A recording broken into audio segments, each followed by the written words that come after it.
여기서 지금 여성분들이 계셔서 제가 리얼하게 말씀을 다 못 드리는데, 그 방 닦던 하녀들 이런 거 지금 이게 조선시대 드라마에서 안 다루고 있죠? 아무것도 아닙니다, 그거 그냥 능욕하고, 그냥 그 자리에서 그 애비가 한 거 보고 자식이 그 자리에서 방 닦는 여자를 강간하고, 그냥 부지기수입니다, 사실은요. 이렇게 문란했습니다. 그 아랫사람들 알기를 정말 사람 취급도 안 했어요.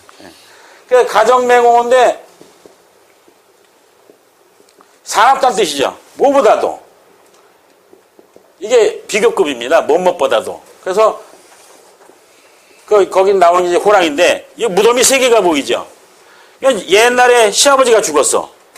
뭘로? 호랑이한테 물려서. 2번째, 그래도 억지로 살다가 남편이 죽었어. 누구한테? 호랑이한테. 그런데 이제 진짜 마지막으로 이제 애지중지하면서 한번 살아보려고 아들하고 살다가 3번째, 아들이 죽었어. 누구한테? 호랑이한테. 그러면서 이제 아들을 묻고서 지금 울고 있는 겁니다. 공자가 이제 가면서 자로한테 저 여인은 진짜 슬퍼하는 것 같으니까 도대체 왜 우는지 좀 물어보자. 물어봅니다. 근데 자로가 갔다 와갖고 이렇게 저렇게 해서 호랑이한테 다 죽었다는데요. 그래서 이제 공자가 아니 상식적으로 생각해도 이해가 안 가지 않습니까? 호랑이가 출몰하는 지역에서 여자 혼자가 아들까지 있었으면 어린 아들을 데리고 일단 마을로 내려왔어야 되는데 남편이 죽은 것까지는 이해를 해요. 남편이 살자 그러면 살아야 되니까 여자는. 상식선에서 말씀드리는 겁니다. 그런데 아들을 자기는 보호자로 바뀌어서 아들을 지켜야 되는데 지금까지는 피보호자였다가 지키려면 마을로 내려와야 되는데 아들까지 이러는데도 불구하고 내려오지 않고 울고 있는 거예요. 그래서 이건 이상하다. 내가 여지껏 배운 이 세상의 지식으로는 내가 지금 이 상황을 이해할 수가 없다. 그래서 여자한테 찾아갑니다. 찾아가서 도대체 내가 지금 들었는데 가족을 셋이나 다 호랑이한테 물려 죽었다는데 못 따르는 이유가 뭐요? 그랬더니 그때 얘기를 합니다. 가렴주구 때문에 그렇습니다. 그래서 여기서 말하는 가렴주구 뭐냐면 그냥 함부로 부역을 동원하고 세금을 먹이고 우리나라 조선시대 그 말년에도 그랬습니다. 조선시대 말년에도 그 황구첨정이라든지 황구가 뭐냐면은요 역사책에서 100년 전 역사에서 나옵니다.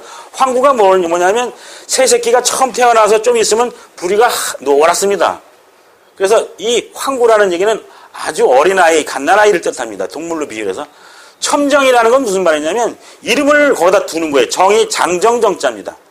그래서 아기가 태어나는데 장정이라고 이름을 올리는 겁니다. 그럼 세금을 받을 수가 있잖아요.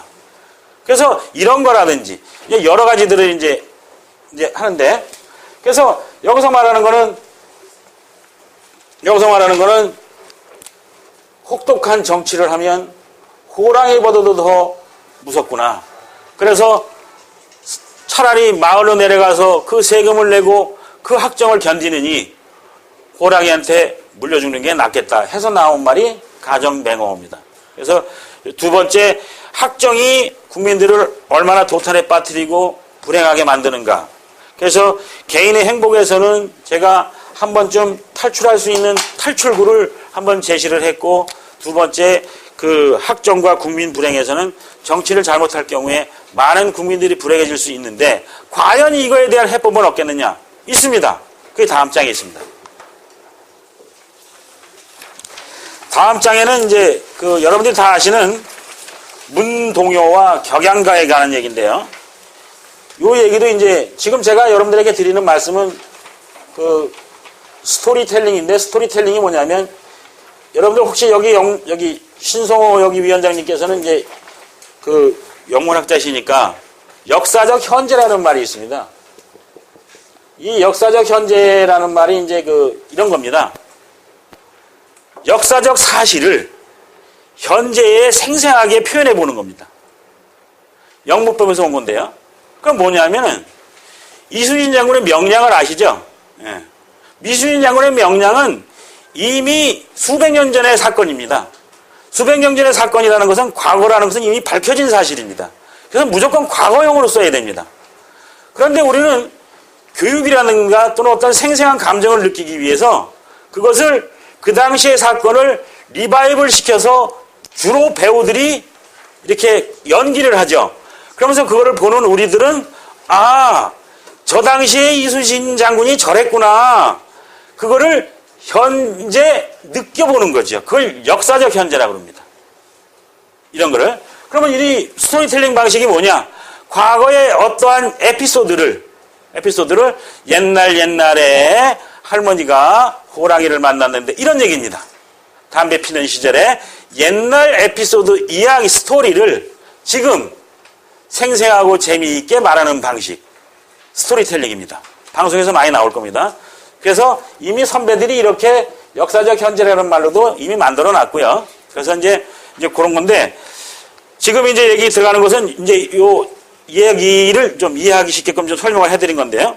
요임금이라고 있었습니다. 이 요임금하고 이제 순임금은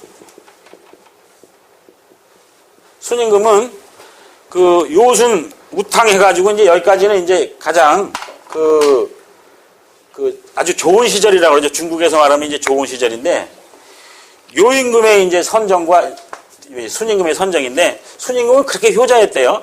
아버지가 이제 자기를 죽이려고 해도 그걸 원망하지 않고 용케 자기가 지혜를 발휘해서 살아남아가지고 끝까지 아버지를 봉양했는데 그게 사회적으로 그 당시에 많은 좋은 영향을 끼쳐서 요임금이 순임금의 그 잘하는 모습을 보고 자식한테 왕위를 물려주지 않고 순임금을 불러다가 자리를 넘겨줬답니다.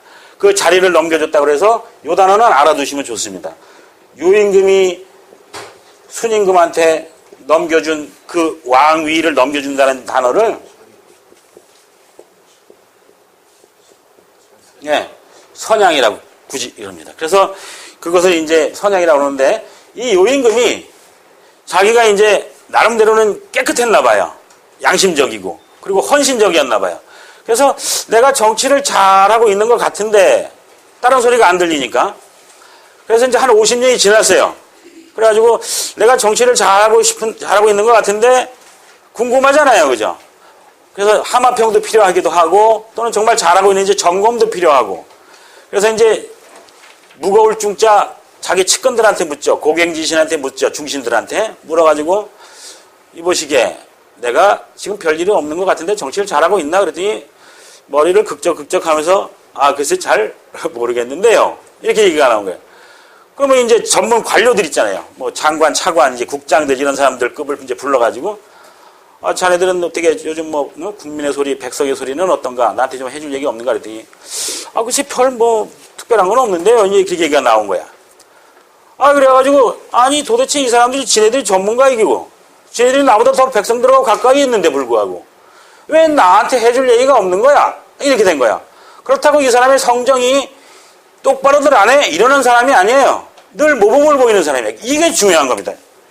이 사람이 자기 밑에 있는 사람들이라고 해가지고 함부로 대하고 그런 게 아니라 왜 당신은 지금 내가 정치를 하고 있는 이 상황에서 중요한 자리에 있으면서도 불구하고 모릅니까? 라고 꾸중하고 그런 게 아니에요. 그 사람들이 따르지 않는 것도 자기 부덕의 소치로 알고 있는 사람이에요. 여기에 문제가 있는 겁니다. 남 탓을 하는 게 아니에요. 이게 키워드입니다. 이게 사실은요. 그래서 이제 요임금이 그럼 뭐 할 수 없지. 그래서 이제 나름대로는 변복을 했겠죠. 변복을 하고서 이제 저작거리로 들어가는 겁니다. 민가로 들어가는 겁니다. 들어가갖고 뚝 이제 봤더니 애들이 흙장난을 하고 놀아요. 애들이 흙장난을 하고 노는데 글쎄 흙을 따서 여기 보이는 대로 뭐 행복해요. 그렇게 이제 막 흙장난을 놓으면서 그냥 임금님이 이끌면 이끄는 대로 가면 우리는 행복한 거예요 하고 노는 거예요. 그래서 저거는 뭐 내가 좀 잘한다는 뜻이구나 딱 이제 생각을 했는데 두 번째 이제 한포고복이다. 한포고복이 이게 흐려서 빨간 걸로 쓰겠습니다. 이게 이제 입에 이렇게 된 거죠. 다람쥐가 도토리를 확 물었죠. 그럼 욕심이 많아가지고 볼테이가 탁 나오죠. 그겁니다. 이렇게 먹었어요. 그 다음에 이제 어휘의 어느 정도 반복성인데 이게 이제 먹음을 포자입니다. 먹일 포자. 이건 먹음을 함자. 그리고서 뭐 하는 짓이 뭐냐면 이게 이제 두드릴 꽃자, 북꽃자입니다. 북은 두드리라고 만든 거라서. 그런 다음에 어딜 두드리는가 했더니 배를 두드리는 거예요. 그냥 이만큼 입에 넣고 실컷 먹고서 이러고 있는 거예요, 이러고. 그래서 이제 그 그림이 보이죠? 그래 놓고서 이제 하는 겁니다. 그럼 뭐 해가 뜨면 뭐 나가서 일하면 되는 거고. 해가 지면 집에 돌아와서 마누라하고 새끼하고 저녁 지어 먹고 알콩달콩 놀면 되고 TV도 좀 보고 그 다음에 이제 세 번째 뭐 목마르면 그냥 우물 파서 내 집 앞마당 우물 파서 물 먹으면 되고 아니면 수도 틀어도 되고 그죠? 그 다음에 이제 그 농사 지어가지고 들러 나갔으니까 농사 지어서 그냥 뭐 밥 먹으면 되는 거야. 내가 지금까지 이렇게 막 사는데 뭐 임금이 너 따위가 나한테 무슨 상관이 있겠느냐 이런 표현이에요 이게. 근데 그 말을 딱 들으니까 처음에는 요 임금이 좀 헷갈렸죠. 아니 저게 왕할기를 우습게 하는 거야. 근데 가만히 봤더니 여기서 우리가 한 가지를 이제 지적하고 넘어갈 게 있어요. 이 세상에서요, 정말로 소중한 게 뭡니까? 그랬더니 뭐 가족이에요, 뭐예요, 이런데 천만의 말씀이에요. 뭐 임금님이에요, 뭐 아무것도 아니에요. 이 세상에서 가장 중요한 건 공기예요. 3분 못 버틸걸요, 전화 여러분들이. 그 다음에는요, 물이에요. 일주일 못 버팁니다, 그거. 그러면 요 임금이 이 백성들한테 끼친 영향은 뭐냐면 태양의 햇빛과 공기와 물과 같은 무가치, 가 또는 가치로 매길 수 없는 큰 선정을 국민들한테, 백성들한테 베푼 거죠. 선정을. 그래서 마치 이 뚱뚱한 아저씨가 땅바닥에 들어놓아서 배들 두들기면서 하는 거는 임금이 마치 눈에 없는 것처럼 그렇고 인생을 살아가는 겁니다, 지금. 이 뚱뚱한 아저씨가. 그래서 이것을 제가 밑에다 써놨지만은 그것을 보고 처음에는 요 임금이 아니 이놈이 라고 생각할 수 있었습니다.